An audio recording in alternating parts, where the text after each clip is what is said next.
Hello and अस्सलाम वालेकुम।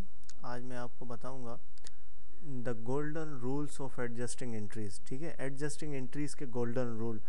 Basically adjusting entries हम कॉमर्स अगर पढ़ते हैं, कॉमर्स की फील्ड में फ़र्स्ट ईयर में पढ़ते हैं, तो एडजस्टिंग एंट्रीज़ हमें एंट्रियां बनाने में बहुत मुश्किल होती है।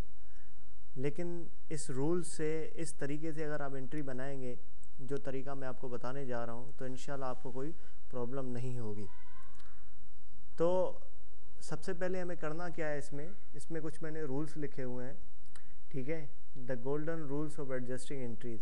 There are 5 basic rules of adjustment. Adjusting एंट्रियाँ पास होती हैं, सिर्फ 5 रूल है उसकी। 5 तरीके की एंट्रियाँ पास होती हैं, उसके अलावा कोई एंट्री पास नहीं होती। सबसे पहले प्रीपेड की एंट्री पास होती है, उसके बाद सप्लाईज की एंट्री पास होती है, उसके बाद एक्सपेंस की पास होती है, उसके बाद अनअर्न की होती है, उसके बाद इनकम की होती है। फर्स्ट की, if the nature of account in trial balance and adjustment are same then we will pass the entry by the difference account. इसमें हमें देखना पड़ता है नेचर ऑफ अकाउंट, देखना पड़ता है कि नेचर ऑफ अकाउंट क्या है, हेड्स ऑफ अकाउंट क्या है। मैं भी आपको कीज़ बताऊंगा तो आपको ज़्यादा डिटेल में समझ में आ जाएगी। सेकंड की, if the nature of accounts in the trial balance and adjustment are different then we will pass the entry by the amount of adjustment rule.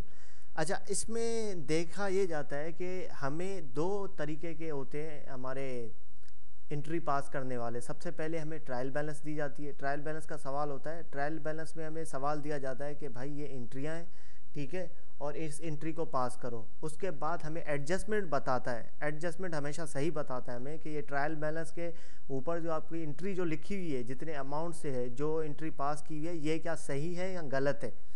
ठीक है, इस 2 चीज़ें होती है सवाल में। हमें कोई भी क्वेश्चन, पेपर वगैरह में क्वेश्चन आता है, उसमें ट्रायल बैलेंस के होते हैं, नीचे एडजस्टमेंट की एंट्रियाँ दी होती हैं। ठीक है, वाजे करने के लिए कि एडजस्टमेंट जो बोलता है वो सही होता है। ट्रायल बैलेंस ने बोला है कि इतने का ये डेबिट हुआ है, ठीक है, इतने की सप्लाईज बची है, तो एडजस्टमेंट हमें बताता है कि इतने की बची नहीं है। ठीक है ना, वो फर्दर हम आगे डिटेल से बात करते हैं। तो हमारे पास 2 चीज़ें होती है, एक ट्रायल बैलेंस होता है और एक एडजस्टमेंट होता है। एडजस्टमेंट, ट्रायल बैलेंस हमें गलत बताता है, ट्रायल बैलेंस में सारा मटीरियल होता है, और हमें एडजस्टमेंट सही बताता है। तो इसमें रूल 1 में देखते हैं, एग्जाम्पल 1 है। ठीक है, ट्रायल बैलेंस, यहाँ पे ट्रायल बैलेंस हमें कह रहा है कि प्रीपेड सैलरी जो है आपके पास वो 40,000 रुपये की है। ठीक है, प्रीपेड सैलरी जो है वो आपके पास 40,000 की है। लेकिन एडजस्टमेंट आया, एडजस्टमेंट बताता है कि प्रीपेड सैलरी जो है वो आपके पास 30,000 की है। जो 40,000 की सैलरी थी ना आपकी, उसमें से 30,000 की बची है। तो इसका मतलब 10,000 कहाँ गए, 10,000 एक्सपेंस हो गए। ठीक है ना, प्रीपेड सैलरी आपके पास 40,000 की थी, अब आपके पास बची है 30,000 की।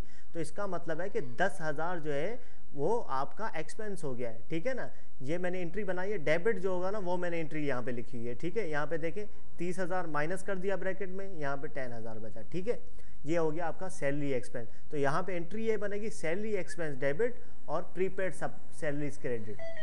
ठीक है जी, ये यहाँ पे ऐसा होगा।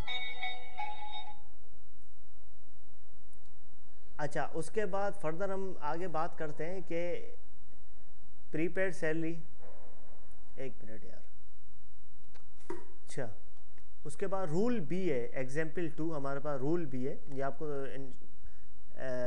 उम्मीद है समझ में आ गया होगा।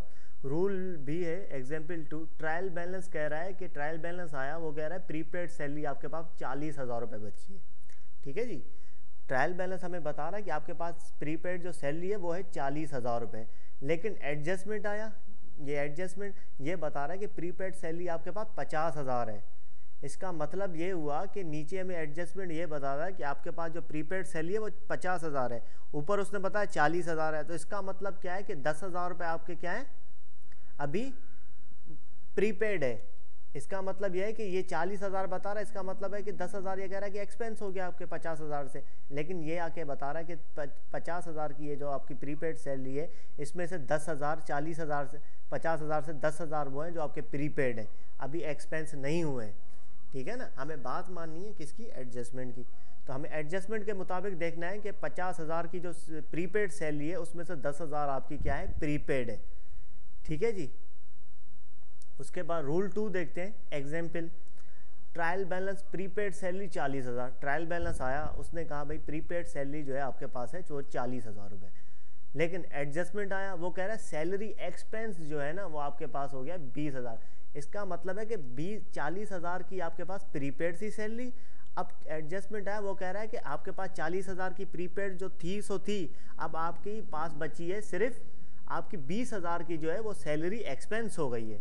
सही है ना, आपके पास 40,000 की प्रीपेड थी, अब आपके पास बची है 20,000 रुपये की सैलरी जो है वो आपकी एक्सपेंस हो गई है। तो इसमें एंट्री क्या पास होगी, एंट्री पास ये होगी सैलरी एक्सपेंस डेबिट 20,000 से और प्रीपेड सैलरी क्रेडिट 20,000 से। ठीक है जी, ये दो एंट्रियाँ इंशाल्लाह। अब आप जो सैलरी प्रीपेड सैलरी और सैलरी एक्सपेंस की एंट्री बनाएंगे तो आपको इंशाल्लाह मुश्किल नहीं होगी उसमें। फर्दर आगे 4 रूल और भी हैं, इंशाल्लाह हम दूसरे वीडियो में कंटिन्यू करेंगे। यहाँ पे मैं आपको कुछ asset supplies S asset, supplies को जो असेट अज्यूम किया जाता है जनरली कि सप्लाइज को हम कहते हैं असेट, करंट असेट। ठीक है, तो यहाँ पे किस किस नामों से सप्लाइज आपके पास आता है असेट के तौर पे, इसके बहुत सारे नाम होते हैं। बहुत सारे बच्चे कंफ्यूज हो जाते हैं, हम भी कंफ्यूज होते हैं कि भाई सप्लाइज ये असेट है या एक्सपेंस हो रहा है, क्या हो रहा है। यहाँ पे आप देखिए, इसके अलावा आपके पास कोई सप्लाइज किसी नाम से नहीं आएगा, ये जो नाम लिखे हुए हैं इससे ही आएगा।